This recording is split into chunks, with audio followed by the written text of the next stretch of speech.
Welcome to the Global Human Resource Consulting Network. My name is Yara Banks. I am the founder of GHRCN. We're here today to talk to Miss Angela Batterson. She is the CEO and founder of Apeiros Marketing. The reason we want to talk to her today is, as you know, GHRCN likes to provide lots of resources to our members to be able to start their own HR consulting company. And so with that being said, we wanted to bring them people with expertise in the different areas that it takes to be successful in running your own business. And in this case, for us who sell service-based skills, marketing is key. And so in order to understand exactly what we need in order to pull this off, we brought in the queen of marketing, Angela Batterson. Welcome. Thank you for having me. Thank you for being here. So Angela, tell us about Apeiros Marketing. How'd you get started? Like, how long have you been in business? 2012, so 12 years now. We've been helping companies with their digital marketing efforts. Okay. So as with all small businesses, we all start out as like a side hustle. And so this was my side hustle, and then it just morphed organically into this amazing journey that I've been on for the last 12 years, where I've gotten to meet and interact with so many people and help so many people with their marketing. Okay. And so we primarily focus on consulting now, so building digital strategy for people, helping identify pain points, a lot of auditing, going in and doing assessments to figure out where your weak points are and where you can improve. And also into more of your business management type of stuff. So once you get the lead, what do you do with it? Right. Understood. Understood. Where All we're those are going to be key to what we're trying to help our members pull off. Okay. So let me ask you this. What's your approach to a marketing strategy for a startup, brand new company? We have an HR consultant. She comes, or HR professional who wants to go into consulting. And she says, or he says, okay, so I got to figure out my marketing strategy. What are some tips, or is there an order of operation that these things should be laid out in? Let's talk about that. Yes. So one of the biggest mistakes that I see a lot of startups make is that you hear this advice that says, you have an idea, well, do something, right? But in the grand scheme of things, you want to do that something correctly. Right. So having a good brand, a solid brand, something that identifies what you're doing, that speaks to your target audience, that really is well built. It guides and governs every aspect of your business, from dealing with customers to dealing with your staff, to even dealing with partnerships that you might want to make. So what's in a brand, Angela? What's in a brand? Because people think brand is just a name. What is a brand? Well, a brand is broken down into many components. Okay. Your brand is not just your vision and your mission statement and your logo. Most people think that those are the only three things that make up a brand, but your brand is really a unique value proposition that you offer. So if we're talking HR consulting, there's HR consultants all over the world. Yes. But what makes each one different? And that unique value proposition is what's going to speak to the customer who's going to come to you. So it's what sets you apart from the next person. How you stand out in the crowd, basically. And it can never be price. Right. Price can never be your unique value proposition, because people make deals all the time. So we want to stay away from price when we're building this brand. One of the other important aspects is a brand story. And most people think that your brand story is about, oh, this is how I started my business. This is why I started my business. Your brand story is not that at all. It is a conceptualized writing of how your ideal customer experiences your business. So it's taking Susie Q Credit Union Okay. and identifying how it would be to work with your business. So since we're staying with human resources, it would be what that client is going to experience from the first contact with you through the completion of the project. So customer journey. It's the entire customer journey. Okay. And so you have to conceptualize that and map that out. And then that brand story dictates every move that your organization makes as a whole when dealing with each individual customer. So how they feel, how did they get enticed to even reach out to you when they saw your ad, or if they heard your name, how did it make them feel as you processed through, we made our first contact? How did that phone call go? What solutions that you have for them? What are their pain points? So it's all about them.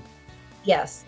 Okay. And that is, it's really interesting because if you have one singular target market that you're going after, if you develop that out and you know their demographics and their psychographics, then maybe it's not just one target customer. You might have 5 different brand stories for each target audience that you are looking to attract. So you would have to, that brand has to speak to, you have to write multiple brand stories and customer journeys for each one of those target audiences, because that will dictate every aspect of your business. So we recently did a webinar on like 3 ways to get 3 clients in 30 days, for instance. And what we talked about was how to identify the avatar of your customer. Now, for HR consultants, you're either doing B2B or you're doing B2C or you're doing both. So, like I have an Ashley who's my B2C. I know everything about her family, where they shop, do they like to cook? What do they do for recreation? What do her kids enjoy? Like, where is she going to be? So I know where to meet her. And then like I use the example of McDonald's, for instance. McDonald's is family oriented.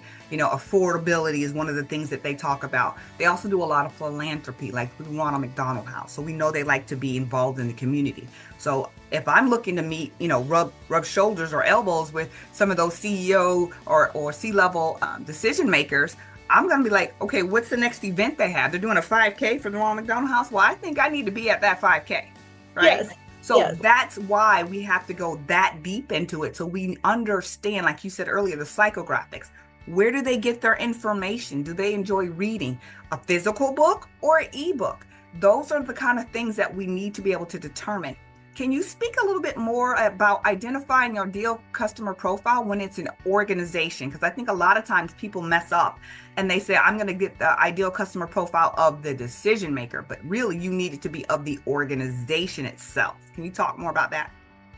So when we're talking customer avatars and customer personas, customer personas are going to vary because they're not actually an avatar. A customer persona is actually one of 4 different types that interact and find information. And those personas identify how they find information, what information they find useful, and what contributes to their decision-making process. Okay. Your avatar, though, is your target audience, that individual target audience profile that you're building out. So when we're looking at, I totally lost my train of thought there. Can you repeat the question, the second half of that question, because it was kind of because we want to talk about the difference between when your target audience or your target when you're building out a profile, for instance, for ideal customer profile, that if you do B2B, you need to understand the dynamics or the background of the organization, not the people in it, because those can change.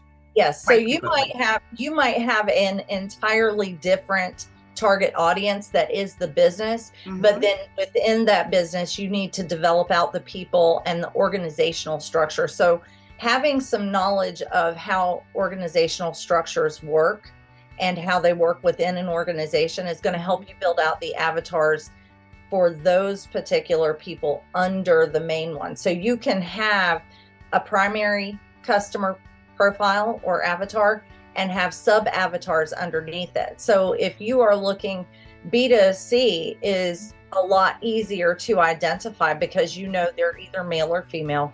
They're either, they either have kids or they don't, they're married or they're not. There's a whole structure there that's fairly easy to define. With B2C, you really have to start with that with the B2B. B2B, yes, I apologize. That's okay. With the B2B, you really have to start with the business and develop out what your ideal business customer looks like. And that starts at the top. And then the people that you want to deal with or will be dealing with are going to be sub to that. I heard someone say, and I thought this was a great idea, but it never kind of clicked to me. When you identify those I guess you call sub avatars. So this would be your decision makers within the organization, whether it's the CEO or COO or purchasing department, whatever. You also should identify who's the gatekeeper. Yes. Who do you have to get past in order to get on the phone with those decision makers? What do they like? Do they like peanut butter cookies? Do they like flowers? Do they like whatever it is they like? Like, you need to understand that person too, because you have to win them over in order to get to who you need to get to. So it's not just as easy as doing a simple Google search, finding an email and sending it off. I mean, you could do that, but are we getting where we're trying to get? It's not as successful as offering personalized journeys, which now that AI is in place, I mean, it's been moving this way for quite a few years now, since around 2015. So almost a decade now, we've been moving towards personalization in every type of marketing, because it's shifted from, hey, they're searching for this, to now we are building relationships. And that relationship has to be in place. And the more personalized that you can make that interaction with that person, the more leverage that you have, the greater the opportunity to actually establish or get your foot in the door, get past that gatekeeper. Gotcha. So let's go back. So first we need to establish our brand. Then we need to, our brand, including the brand story and all the fun stuff like colors and names and all that good stuff, right? Yes. Mission and vision. Those are foundation. Those are foundation setting principles that guide our every decision within that organization, within our companies. Everything should go back to, does this match my brand? Am I on target? Is this what I'm supposed to be doing? Okay. Then we establish our target audience with identifying profiles or avatars. Yes. Okay. Then what's next? What's next? Well, you have your budgeting, right? Well, you have budgeting, but you also need to, when you're working out that budget, now that you have your target audience identified, you want to know where those people are. So before you waste a lot of time going out and just throwing things at the wall, look at where these people are getting their information and choose your strategy based on where you're most likely to reach those customers. So can I give an example? So let's say that my avatar, Ashley, she is a Geminator, right? She's always working out. Something is very important to her. So she's, she does yoga a couple times a week, and then she goes over to the HIIT studio a couple times a week. So if I want to reach Ashley, one of the things that I do is I place ads in the gym. Yes. Is that kind of what you're talking about as far as where they get their information and what they're doing? It is. I mean, one of the hottest things that people jump on right now is social media. Right. And social media is the hot spot for a few reasons. Number one, it's free. Okay. But it's also earned.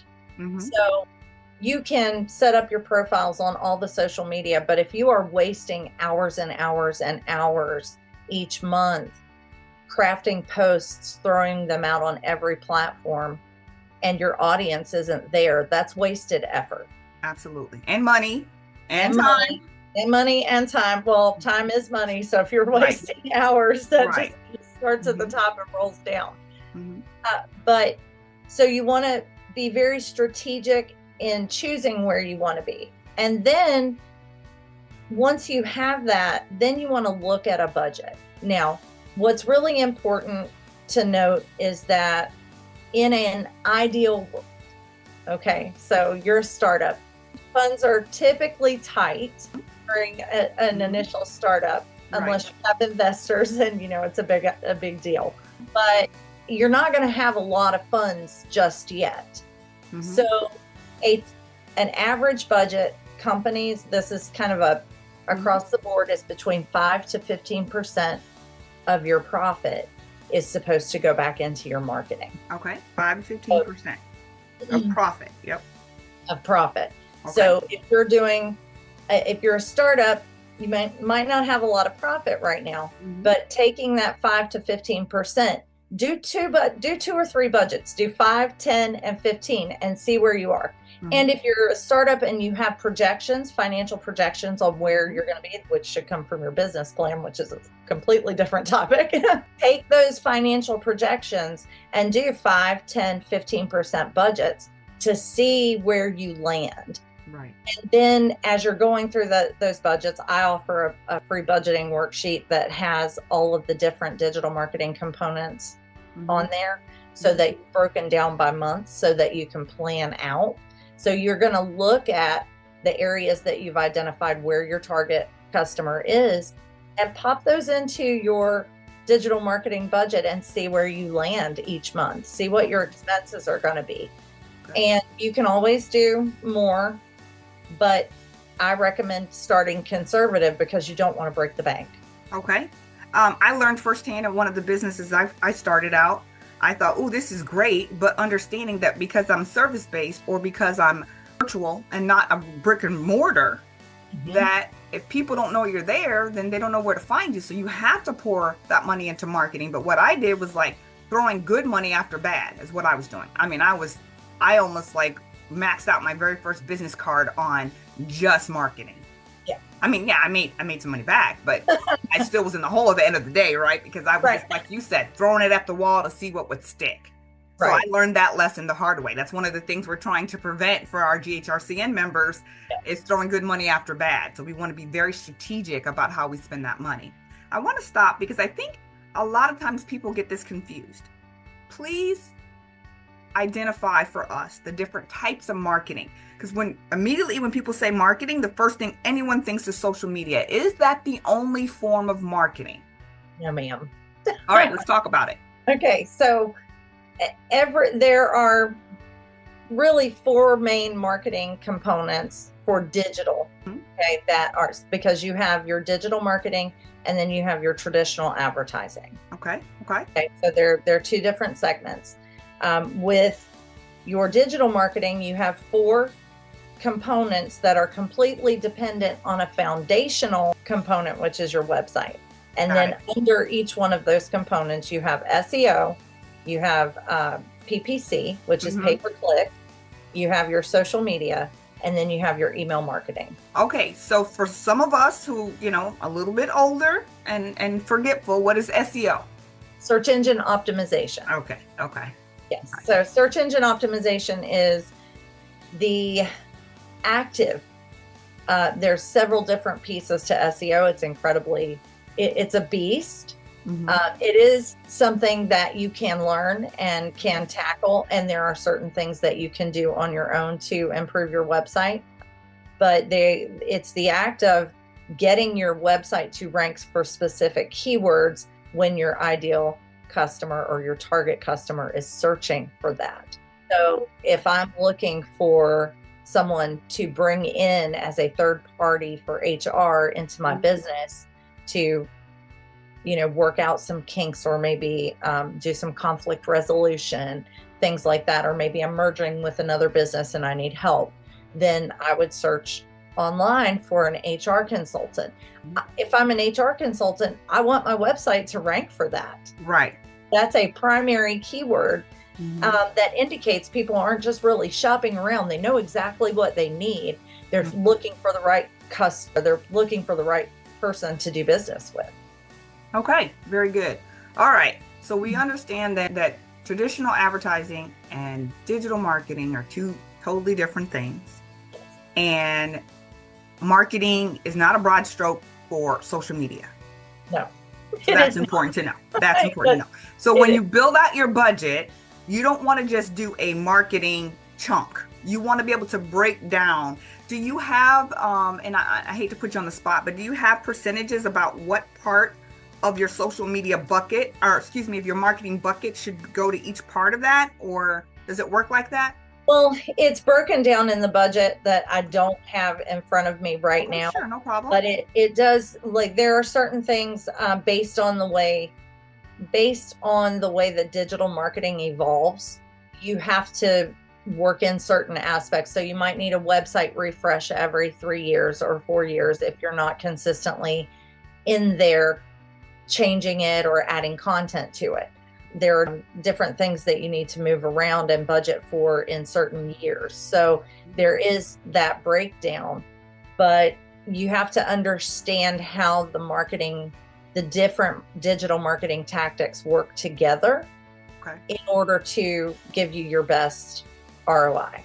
So let me just ask this. I'm sure at this point everybody wants to know, because I'm no genius when it comes to marketing, because that's not my thing, right? There's a lot of aspects of running a business that aren't our thing, right?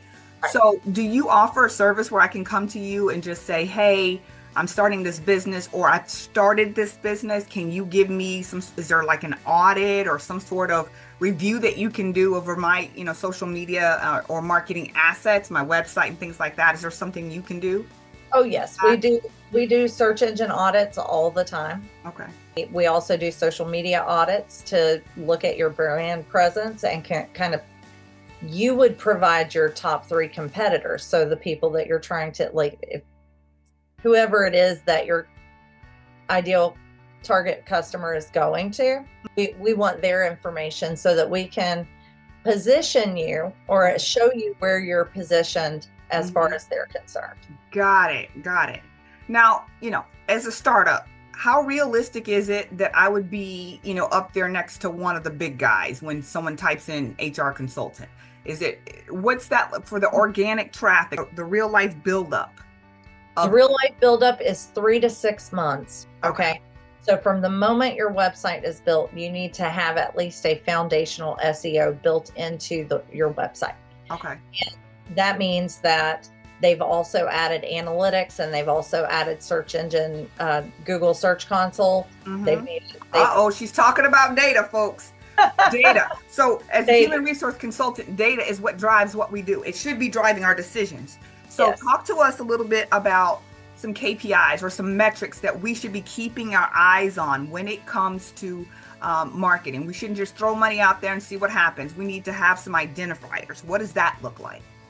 Well, let's just talk traffic for a minute and the different marketing channels. Gotcha. So search engine optimization has been growing at a rapid rate over the last 5 years. It started out at 30% of your website traffic should be from search engine optimization. We are now at 53%, and some industries are up to 76%. Wow. So really there's some variation based on what your industry is in order to get that information, right? So there's a little bit of fluctuation. However, the benchmark is 53% for SEO. For your PPC campaigns, if you're running pay-per-click. Okay, gotcha. Okay, so that's like when you buy like a Google ad or something? That's Google ads, and the Google ads are a little insane. There's 7 different channels that you can advertise on through your Google Ads account. Oh, wow. Okay. It's not just the one text ads like it used to be. You have a lot more options. That can drive up to 15% of your traffic. Okay. And this is kind of the sad aspect that social media that everybody invests so much time in. Like your top benchmark is 9%. Wow. So wait a minute. So are you telling me that only 9% of our traffic is expected to be from social media, and we probably spend about 90% of our budget on that? Yes. Wow. Okay. So that is key. Okay. That's key. So when you're looking at developing out that budget and looking where you want to spend your money, you need to look at what kind of return you're going to get on that. Right. So what are some of those like return on investment percentages? So I like the way you're giving us the percentages of what we should expect in terms of traffic, but like conversion rate. Yes. Conversion rate. Okay. Conversion rate. There's one. That's so one. I actually have an entirely separate worksheet that takes your industry that your company falls in, and it gives you your click-through rate, your conversion rate, all of the things that you should expect from social media. So let's say that I was developing a social media paid campaign for you. Mm-hmm. Mm-hmm. And you said, hey, I need 10 leads this month.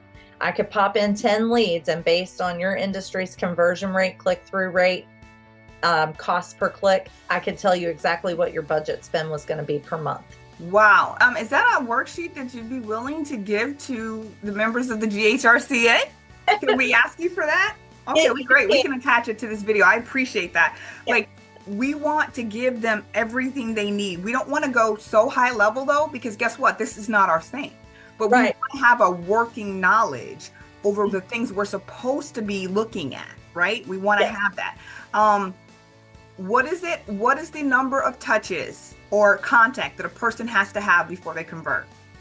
Well, that's with email. And so out of all the... I'm sorry. I'm jumping around. I'm so excited about this information. I need folks to know you should not expect to send somebody one email or they're to see one post and all of a sudden they're buying your $25,000 product. Like, okay. Yeah. So for email, email requires 12 touches, but it has the highest conversion rate of any other channel. So for SEO, you might get 3% conversion rate from that amount of traffic, that 53% benchmark. From PPC, you're looking at 1 to 2% conversion rate. Okay. For social PPC, it varies by industry. Okay. And I have that information readily available. Okay. Email has a 52% conversion rate after 12 touches. Wow. That does not mean email somebody 12 times today. Talk to us about what a drip campaign is. So a drip campaign is basically an automation or a customer journey from the time that they subscribe or submit a contact form to you.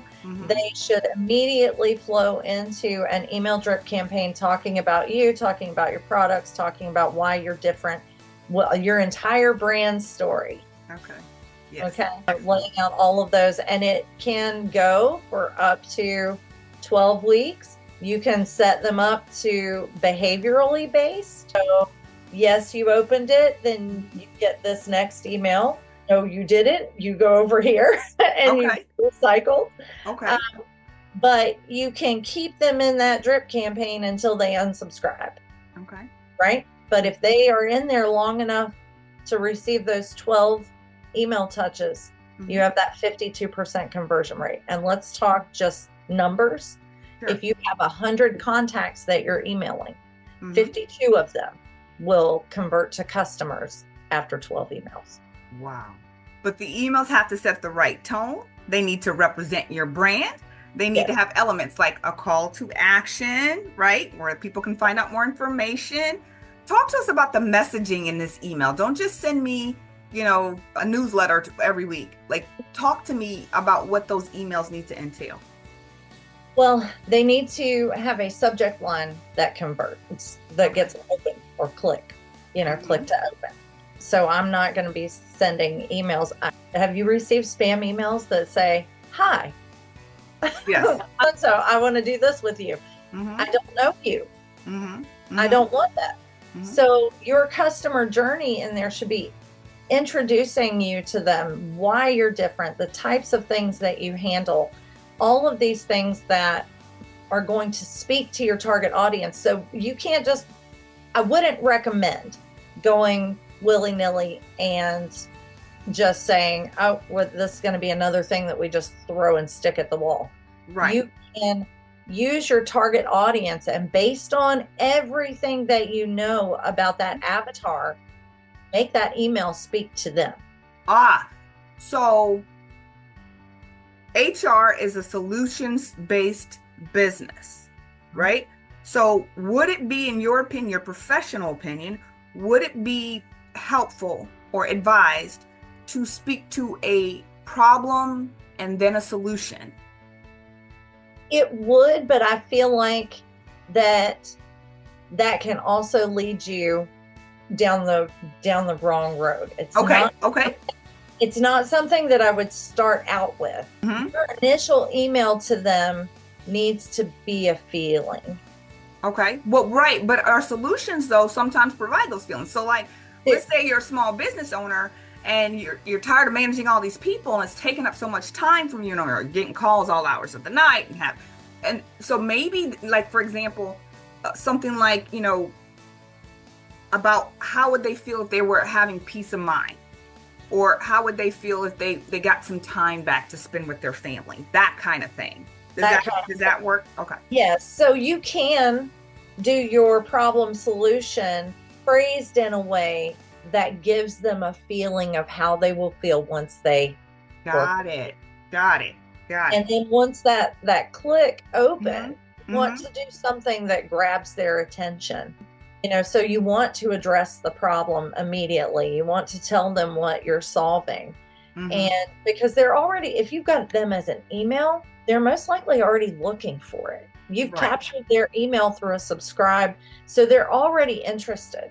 It's now your job to walk them through that journey. Just like you would walk your 3-year-old child across the street, you wouldn't let them do it by themselves. So you want to handhold them through the entire journey.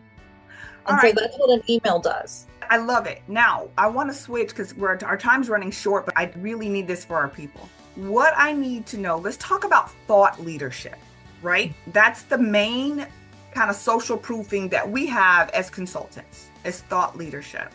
And so when I think about thought leadership, I think about, I know what I'm talking about. I'm proving to you that I know what I'm talking about. It's not just that my resume says it, but how can I show you that I know what I'm talking about? One big thing I know we use at BNX is we use blogs. Yes. What are some other ways to get thought leadership? So blogs are really the best way. Blogs, case studies, white papers, checklists, things that all are dual purpose and sometimes multi-purpose. Right. So a blog contributes to your search engine optimization as well as content marketing strategy. Your white papers also SEO and content. So you have and then when you go into your surveys and you go into your checklists, all of these things are downloadable and should be used as lead generation, either for your email marketing campaigns or to reach out to people, for your sales team. So your thought leadership actually comes across in the blogs. Like, you're solving that problem for someone, you're telling them how you solved it for someone else, you're telling them how they can solve it themselves. There are lots of ways to use that thought leadership. Blogs are the best because you want to put yourself in a position, and we're talking well-written blogs. Get a proofreader, have someone go over it, because we don't all communicate the same way.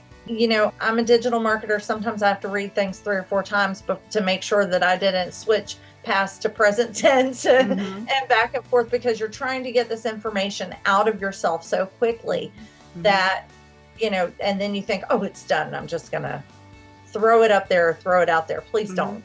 Get a proofreader. What about like podcasts or? So this is the beauty of blogs and of podcasts and just of content in general. One topic can become multiple forms. So you can write a blog about it, then you can do a video about it, then you might host a webinar about it. You might make a checklist out of it. So that one piece of content, sometimes we tend to get overwhelmed with all of the things we need to do, but you've got one really great topic. Make that one really great topic in a variety of forms for consumption. Gotcha. So repurpose. Always repurpose.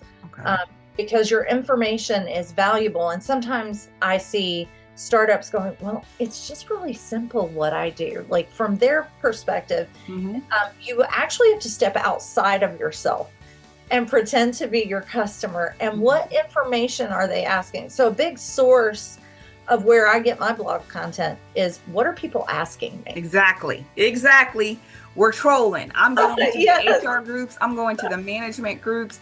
I go to Reddit. I'm like, I want to know what people are asking questions about. I recently ran into a survey that surveyed C-suite CEOs and big company owners And 83% of those people said they wish they had a better understanding of what HR actually is capable of doing. Wow. Okay. So immediately I'm on my blogs going, what is HR anyway? You know what I mean? What do we do? How do we do it? Because a lot of times with HR in particular, it gets kind of not bottlenecked, but kind of stuck in this box of administrative work.